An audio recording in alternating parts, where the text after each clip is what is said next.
কাজের শুরু করার আগের জিনিস। শর্ত হলো কোনো কাজ শুরু করার আগের জিনিস। মানে কাজ শুরু করলে শুরু করার পরে আর শর্ত আদায় করা যাবে। আপনি নামাজে দাঁড়ায় গেছেন, অর্ধেক ওযু করে নামাজে দাঁড়ায় গেছেন, নামাজের অর্ধেক নামাজ পড়ে আবার অর্ধেক ওযু করে আবার নামাজ পড়ছেন, তাহলে হবে? হবে না। কেন হবে না? কারণ ওযুটা হচ্ছে নামাজের শর্ত। শর্তটা নামাজ শুরু করার আগে কি করতে হবে? পালন করতে হবে। আর আমরা আজকে জানবো নামাজের শর্ত শর্ত। নামাজের শর্ত হচ্ছে 9টা। নামাজের শর্ত কয়টা? 9টা। না খেয়াল করবেন। কিছু জিনিস আছে যেটা খেয়াল রাখার দরকার নেই। কিছু জিনিস আছে যেগুলো মনে রাখা আপনার জরুরি। আমাদের 1 নম্বর শর্ত হলো মুসলিম হওয়া। নামাজ শর্ত কি হওয়া? মুসলিম হওয়া। এটা মনে না রাখার প্রয়োজন আমাদের নাই, কারণ আমরা যারা নামাজ পড়ি সবাই কি মুসলিম। তাহলে 1 নম্বর শর্ত কি? মুসলিম হওয়া। যে নামাজ পড়বে ওটা অবশ্যই কি হতে হবে? মুসলিম হতে হবে। কিন্তু মুসলিম যদি কাবা ঘরে গিয়ে নামাজ পড়ে তার নামাজের কোনো মূল্য নাই, কারণ আল্লাহ তাদের কোনো আমলই কি করবে না, কবুল করবে না।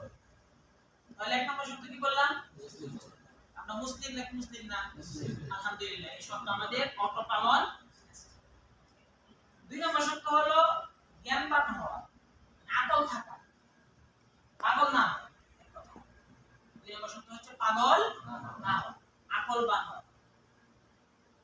কারণ হলো আল্লাহ রাব্বুল আলামিন 3 শ্রেণীর লোকের উপর থেকে হিসাবের খাত কলম কি করছেন? উঠিয়েছেন। তাদের কোনো সওয়াব বা গুনাহ লেখা হয় না। তার মধ্যে একটা হচ্ছে পাগল, যতক্ষণ না সে সুস্থ হয়; ছোট বাচ্চা, যতক্ষণ না সে সাবালক হয়; এবং ঘুমন্ত ব্যক্তি, যতক্ষণ না সে কি হয়? জাগ্রত হয়। এই 3 শ্রেণীর ব্যক্তির উপর থেকে আল্লাহ হিসাবের কলম কি করেছেন? উঠিয়ে। তাহলে 1 নম্বর শর্ত হলো মুসলিম হওয়া, আলহামদুলিল্লাহ আমরা মুসলিম। 2 নম্বর শর্ত হচ্ছে জ্ঞানবান হওয়া, পাগল না হওয়া। আমরা সবাই সুস্থ, আমরা কেউ কি না পাগল না, এটাও আমাদের ভিতরে আছে। দুইটা শর্ত আমরা। 3 নম্বর শর্ত হলো ভালো মন্দ পার্থক্য করতে পারা। 3 নম্বর হলো ভালো মন্দ পার্থক্য করতে পারা।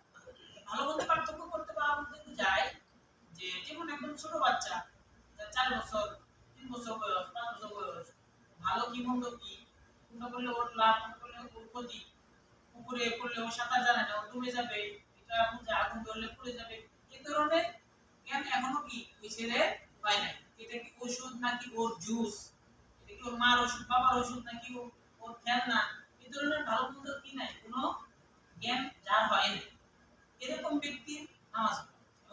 এমন ব্যক্তির নামাজ